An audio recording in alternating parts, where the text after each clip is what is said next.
આ વિડીયોમાં 18મી એપ્રિલના મહત્વપૂર્ણ કરંટ અફેર્સની ચર્ચા કરવામાં આવી છે. અમે નારી શક્તિ વંદન અધિનિયમ જેવા કાયદાઓ અને ભારતના મુખ્ય વેપારી ભાગીદાર વિશે વાત કરીશું. આ ઉપરાંત ઇન્ફોસિસના નવા બ્રાન્ડ એમ્બેસેડર અને ટાઈમ 100માં ભારતીય અભિનેતાની હાજરી વિશે પણ માહિતી આપીશું.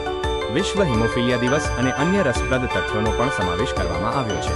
પ્રશ્ન 1. તાજેતરમાં નારી શક્તિ વંદન અધિનિયમ કયા બંધારણીય સુધારા અંતર્ગત લાગુ કરવામાં આવ્યો છે? પ્રશ્ન 2. નાણાકીય વર્ષ 2025-26માં ભારતનો સૌથી મોટો વેપારી ભાગીદાર દેશ કોણ બન્યો છે? પ્રશ્ન 1નો સાચો જવાબ સી 106મો. આ કાયદો લોકસભા, રાજ્યોની વિધાનસભાઓ અને દિલ્હી વિધાનસભામાં મહિલાઓ માટે 33% 1/3 સીટો અનામત રાખશે. પ્રશ્ન 2નો સાચો જવાબ બી ચીન. ચીન હવે અમેરિકાને પાછળ છોડીને પ્રથમ સ્થાને આવ્યું છે. ભારત અને ચીન વચ્ચે $112 બિલિયનનો મોટો વેપાર ખાત ટ્રેડ ડેફિસિટ છે. પ્રશ્ન 3. તાજેતરમાં ઇન્ફોસિસ દ્વારા કોને પોતાના ગ્લોબલ બ્રાન્ડ એમ્બેસેડર તરીકે નિયુક્ત કરવામાં આવ્યા છે? પ્રશ્ન 4. વર્ષ 2026નો વિશ્વ હિમોફિલિયા દિવસ ક્યારે ઉજવવામાં આવ્યો? પ્રશ્ન 3નો સાચો જવાબ સી કાર્લોસ અલ્કારાઝ. સ્પેનના આ યુવા ટેનિસ સ્ટારને ઇન્ફોસિસના ગ્લોબલ બ્રાન્ડ એમ્બેસેડર બનાવવામાં આવ્યા છે. પ્રશ્ન 4નો સાચો જવાબ ડી 17 એપ્રિલ. હિમોફિલિયા એક આનુવંશિક રોગ છે જેને શાહી રોગ, રોયલ ડિઝીઝ પણ કહેવાય છે. જાગૃતિ લાવવા માટે વિશ્વભરમાં like it up red campaign ચલાવવામાં આવે છે. પ્રશ્ન 5. તાજેતરમાં રાજ્યસભાના ડેપ્યુટી ચેરમેન પદે સતત ત્રીજી વાર નિયુક્ત થનાર પ્રથમ સાંસદ કોણ બન્યા છે?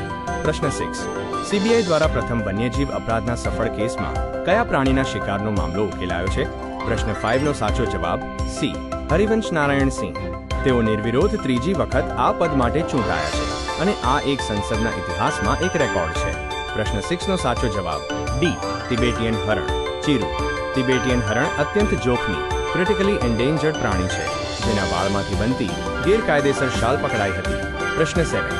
ટાઈમ 100 2026 ફીટ વિશ્વના સૌથી પ્રભાવશાળી લોકોની યાદીમાં સામેલ એકમાત્ર ભારતીય અભિનેતા કોણ છે?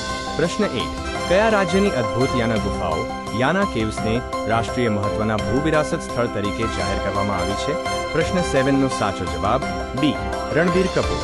તેઓ આ યાદીમાં સામેલ એકમાત્ર ભારતીય અભિનેતા છે. પ્રશ્ન 8નો સાચો જવાબ સી કર્ણાટક.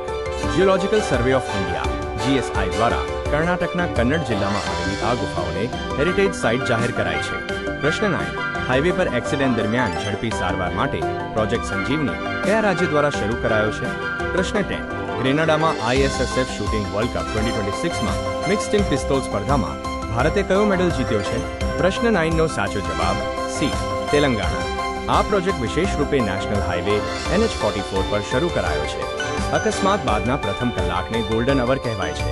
પ્રશ્ન 10નો સાચો જવાબ એ ગોલ્ડ સુવર્ણ. ભારતીય જોડીએ એક નવો વિશ્વ રેકોર્ડ સ્થાપિત કર્યો છે અને આ કપના મેડલ ટેબલમાં ભારત પ્રથમ સ્થાને રહ્યું હતું.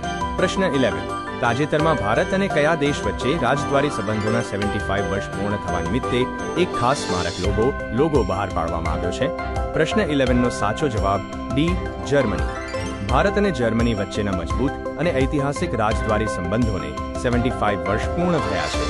આ મિત્રતાને સેલિબ્રેટ કરવા બંને દેશોએ સંયુક્ત રીતે એક ખાસ સ્મારક લોગો અને સિક્કો રજૂ કર્યો છે.